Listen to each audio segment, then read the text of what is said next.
Welcome back to the Union County Foundation podcast. I'm really excited today to introduce you to our first ever guest, Wendell Bias.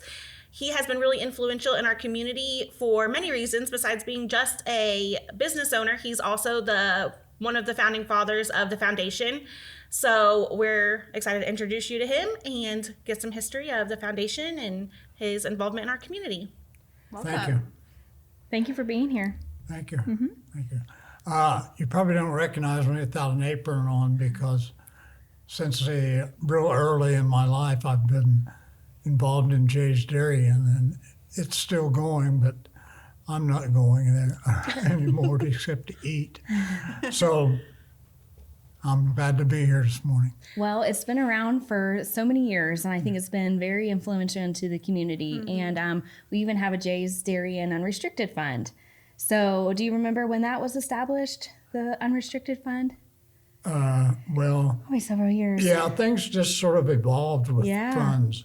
I started the foundation as a result of going to Portland to a meeting about businesses, and he spoke of the foundation that they had in Portland and all the good things it did, and it must have impressed us all because that's what we talked about on the way home. Yeah.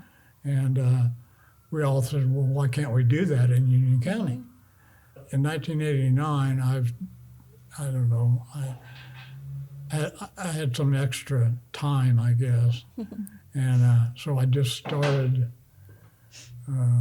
thinking more about it and how to get it. I was of a mind that we could attach it to an organization that appeared to be a lasting organization and have it be a part of that. And so I took the idea to Mike Douglas, and he was the attorney at the time, for about the only attorney in town at the time. And he said, no, you don't want to do that. You don't want to get involved with another entity. And, it should stand alone, the foundation. Mm-hmm. So we decided to establish that, and Mike did the work to get the 5013C and all that sort of legal stuff. And I did anything else that was needed. And we talked the county commissioners, into opening up one of the offices in the courthouse, first floor, ground floor, and giving us space in there. So we did. And that's how we started, with a little notebook box full of records, and that was about it. And now I'm glad to be a little farther along than that. Yeah, it's pretty impressive. It really is amazing. Yeah, we've come 35 years so far, so that's pretty good. Note cards, a couple of filing cabinets, and back room full of documents. That's right. That's right. And I've got stuff in my basement that's leftovers from way back then, and my wife's been threatening to throw it away forever. But I find it interesting because this was back when I was going to all the meetings that Lily was having, because shortly after we started our foundation and incorporated and all that, and whoever wanted to from our foundation would go to other places where they were having a meeting or whatever, and just to see how we wanted to see what other things were going on. Sure. And then Lilly Corporation decided that they need to have a presence in the whole state. So they started with the objective of having a foundation in each county, at least one in each county, or one in the city of the county, or something in the county. So they started that, and they were very generous and have been through the years, as we know now. That's right. We're still working on the gift projects, and buy a lot of drugs. And, and Lily will continue to have some money to, give to communities around, and I'm glad they decided to share to the whole state instead of just keeping it in Indianapolis. Right. So the gift program, it stands for Giving Indiana Funds for Tomorrow. So Right. you guys would have been one of the first recipients ever of one of the gift initiatives. Yeah, and everybody in the state, not everybody, but a lot of people in the state started shortly after that. Well, we were way ahead of the curve because we had done a lot of the groundwork that people were having to do before anybody else got involved. So we weren't a leader or anything like that, really, but we also had an in Lilly, and that the former principal of the high school, his wife worked there. Oh, nice. And she, even if she would have had an eye towards liberty, Yeah. being a native here.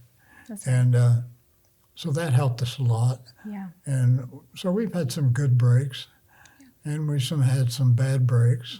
In the beginning, there were two things that happened as far as money becoming available in the county. One was the Carson Cancer Fund, and I really don't know how much it was now. And there's the McWilliams Fund for support of high school scholarships, still exists, and we manage it, don't we? Yep. Yeah. Mm-hmm. And Yep, it's a renewable scholarship, and so students who receive it get continuing support 4 years after high Right, school. So yeah. it's a pretty good one. yeah, So I think that's a good segue into what it means to give nationally versus locally and the impact it has in our community versus if you give it, nationally. right. Yeah, you don't really know where it's going, and if you give to the Union County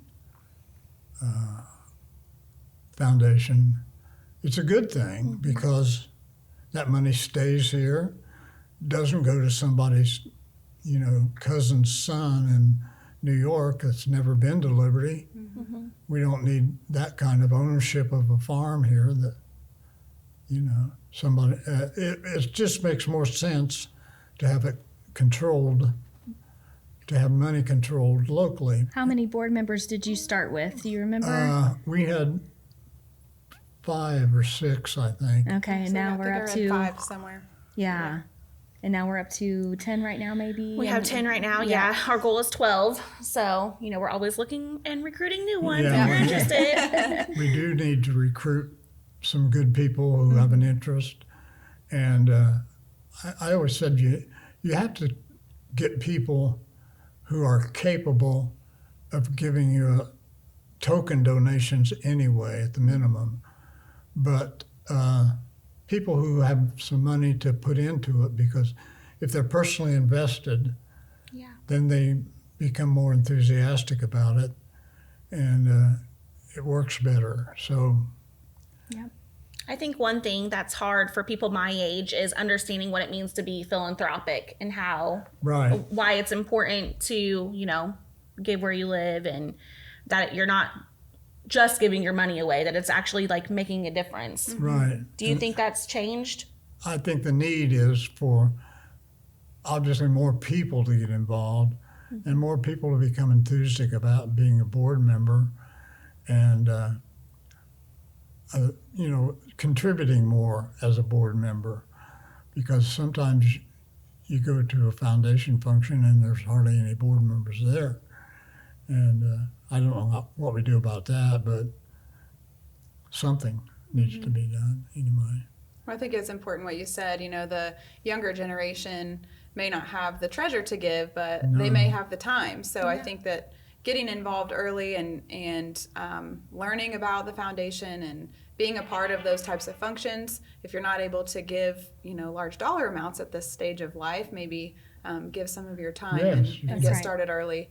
And I think we could also stand to teach young people that you might not have a lot of extra to give right now, but it's also about a collective impact. And so when you come together with a bunch of people your age, and all of it adds up, and it touches the things that our kids are involved in now. So it's the schools and the ballparks and Boy Scouts, and it doesn't take a lot if we all do it together. Right, yeah. Everybody does a little bit. go a long way. Yep, that's right. So we've been around now for a little over 35 years.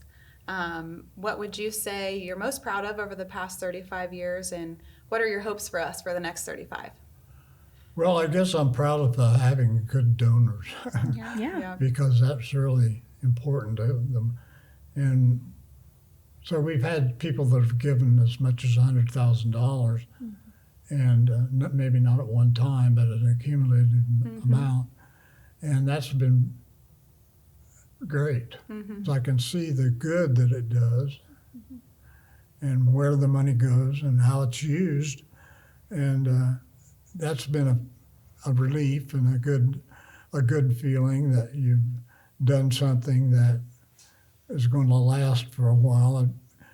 I consider that my legacy, and I would like to think that there are some other people who will grasp that idea and decide to make it their legacy. Yeah. One of the things I love about being a part of the foundation is that we've grown bigger than just a community foundation. We're taking on a few more roles and taking on a few things just because we know they need to happen. Right, yeah. So, trying to help move things along, like the progress at the park and the downtown revitalization. And, we have that space downtown, the square, Woodruff Square, we call Union Square, Yeah. that we hope to see developed one day. And I would like to see that happen, yeah. We wear a lot of different hats. Yeah, we wear a lot of hats, and we're happy to do it, though. We're happy Yes. to be a part of it, and we wouldn't be able to do any of it if this thing wouldn't have ever started. So Right. Yep. we're that's grateful right. for your brain and your ideas and, Well, and good. for your initiative to get it going, the Thank you. drive you had. Thank you, appreciate that. So, as a business owner in Union County, you've obviously been very philanthropic, but what does it mean to you, or how could you maybe share to other business owners the importance of giving back in your community? It gives you a good feeling to help somebody else. If a group of kids goes to Italy for a summer trip and you've contributed something towards that, maybe somebody got to go that would never ever think of going to Italy. And so I like to do things like that, and I mean, that certainly puts you in good light with at least a few people who traveled with that person, who got to go, and so forth. And so that sort of thing is gratifying, just personally. But everybody doesn't, everybody doesn't feel that way. But I think in Liberty and Union County, it pretty much is that way. People see that it's the county people who are contributing, and they appreciate it. So, That's right. I think it sets a good example too for new businesses coming in. right. Kind of shows them the way. So December 2nd is Giving Tuesday, and this year's theme is Give Where You Live. So I will be coming around Union County in the next couple of weeks and interviewing people just briefly and asking them, what does it mean to you to give where you live? So Wendell, what does it mean to you to give where you live? Well, the one thing is you get an immediate feedback. You don't have to wonder, well, how many people touched this and whatever somewhere else. And, you know exactly where your money went. And you can point to it and say, if you have any extra cash, kick it in on this. I don't know. It just influences other people to do the same thing. And Union County is not a wealthy county. And so we need all the help we can get from anybody that wants to share their wealth. And so, because even if you whatever wealth you've accumulated, it may seem immodest to talk about it, but with the foundation, it's the thing you want to talk about. I mean, look, we have $14 million, and we're not going to spend it tomorrow. And there are some people that still think he should. And that's just, they don't understand, I Right. guess. But they want to know why you don't go out and buy something for $14 million. And then what are you? Nowhere, you start over. But so I think we're doing the right thing with having funds that accumulate capital and then use whatever they produce and whatever inspiration to someone else to contribute. I think is the better approach than just going out and collecting money. If you have a specific purpose for some money and people will give, fine. But otherwise, you can't just. People have said to me, well, you know, back when we had 6 or 7 million pittance, and well, why can't you just take that money and do this with it or something? And I said, well, for one thing, you would not have that money if it wasn't for the foundation. You would, you know, it'd still be in somebody's pocket. Right. And so you don't want you want people to be able to give where they live and feel good about it. Yep. Thank you. Love that. Thank you so much. We appreciate you so much coming in today and sharing the history of not only your business, but the starting of the foundation. It's kind of fascinating to see where it began 35 years ago, as old as me. And we appreciate you taking your time and coming today. Well, thank you. It was nice to get out in the snow. Yeah.